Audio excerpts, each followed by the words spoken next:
lancer en business, dit forcément qu'il va falloir gérer un porte-monnaie business. Et pour cela, il est vital d'avoir certaines bases en ce qui concerne la gestion de ton argent, car si tu as une mauvaise gestion de ton argent, ton business ne pourra jamais voir le jour. Et quand bien même il réussirait à voir le jour, il ne mettrait pas long feu, car ton business n'est qu'une extension de ta propre personnalité. 1. Trouve-toi une source de revenus, ma personne. Le point de départ pour bien gérer son argent, c'est déjà d'en avoir. Donc commence par te trouver une source de revenus, car tu ne peux pas gérer zéro. Lorsqu'il s'agit de se trouver une source de revenus lorsqu'on est étudiant, j'ai pu identifier 3 procédés. 1. Les jobs étudiants. Pour ceux qui sont en Europe, il y a énormément de boulot prévu pour les étudiants. En France en l'occurrence, le secteur de la restauration rapide est un secteur qui embauche beaucoup les étudiants. Dès lors que tu as le droit de travailler, tu n'as aucune excuse, car en France, le travail ne manque pas pour les étudiants. Ici on s'en fiche pas mal que cela te plaise ou non.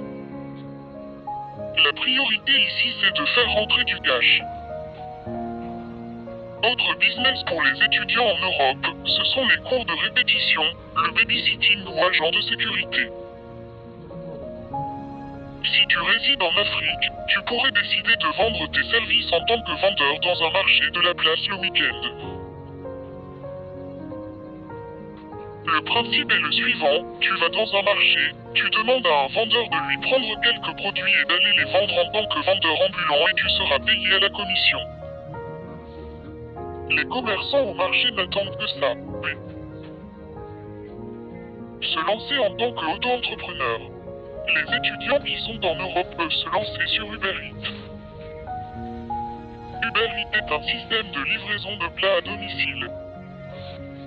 Le coursier est payé à la commande et il travaille quand il veut et où il veut. Il suffit juste d'avoir un moyen de déplacement, une bonne connexion internet, s'inscrire sur la plateforme et le tour est joué. Il n'y a pas qu'Uber Eats comme plateforme. Il y a également Deliveroo, Just Eat et bien d'autres. J'ai moi-même fait Uber Eats pendant 6 mois. Et je t'avoue que ça dépanne pas mal. En plus, il y a pas mal de pourboires. Si tu résides en Afrique, tu peux tout simplement lancer ton petit business d'achat et revente de certains produits que les gens utilisent quotidiennement autour de toi. Le Callbox par exemple, les gens font constamment des recharges de données mobiles pour se connecter sur Internet. Tu pourrais investir là-dedans pour commencer. C'est vendre tes services. Si tu as des compétences en informatique, en infographie ou en coiffure, tu peux proposer tes services et gagner de l'argent. Je sais que beaucoup d'étudiantes, surtout chez nous en Afrique, savent cuisiner. Tu peux cuisiner. Créer de beaux visuels et partager sur les réseaux sociaux pour te faire connaître au lieu de passer ton temps à faire ta belle et à suivre toutes les histoires de sans caleçon qui polluent la toile. Voilà donc quelques activités que tu peux tout de suite mettre en place en étant étudiant pour te générer une source de revenus en parallèle de tes études. Et cela ne te demande pas un investissement financier énorme.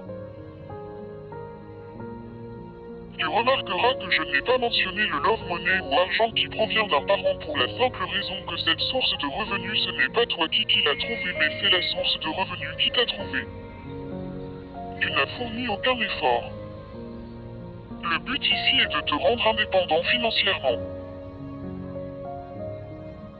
Par contre, pour ceux qui reçoivent encore de l'argent venant de leurs parents ou d'une personne tierce, c'est un atout non négligeable, car cet argent peut te permettre de créer ton capital de départ pour te lancer. Chacun joue avec l'arme qu'il a. Maintenant que tu as pu trouver une source de revenus, la deuxième étape consiste à tracer tes dépenses et à décider où doit aller ton argent. 2. Trace tes dépenses. En quoi consiste le fait de tracer ses dépenses?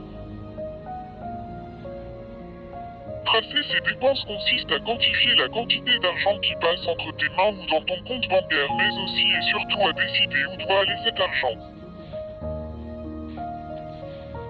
Cela dit, lorsqu'il s'agit de tracer tes dépenses, l'une des techniques que j'utilise et qui fonctionne très bien pour moi, c'est la technique du carnet.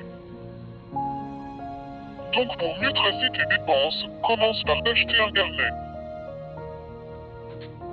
J'utilise mon carnet de la manière suivante. Tous les soirs, avant de me coucher, je note toutes mes dépenses effectuées au courant de la journée. Avant de me prêter à ce petit exercice, j'étais à 1000 lieues de me douter de ce que j'allais découvrir. Le fait de noter chacune de mes dépenses m'a permis de prendre conscience du fait qu'entre mes mains, il y avait beaucoup plus d'argent qui circulait que ce que je pensais. Mais comme je n'avais pas de visibilité, je ne réalisais pas à quel point je dépensais dans les futilités. Le fait de noter mes dépenses m'a amené à réfléchir à 2 fois avant d'engager une dépense en journée. En gros, lorsque je voulais dépenser. Dit se lancer en business, dit forcément qu'il va falloir gérer un porte-monnaie business.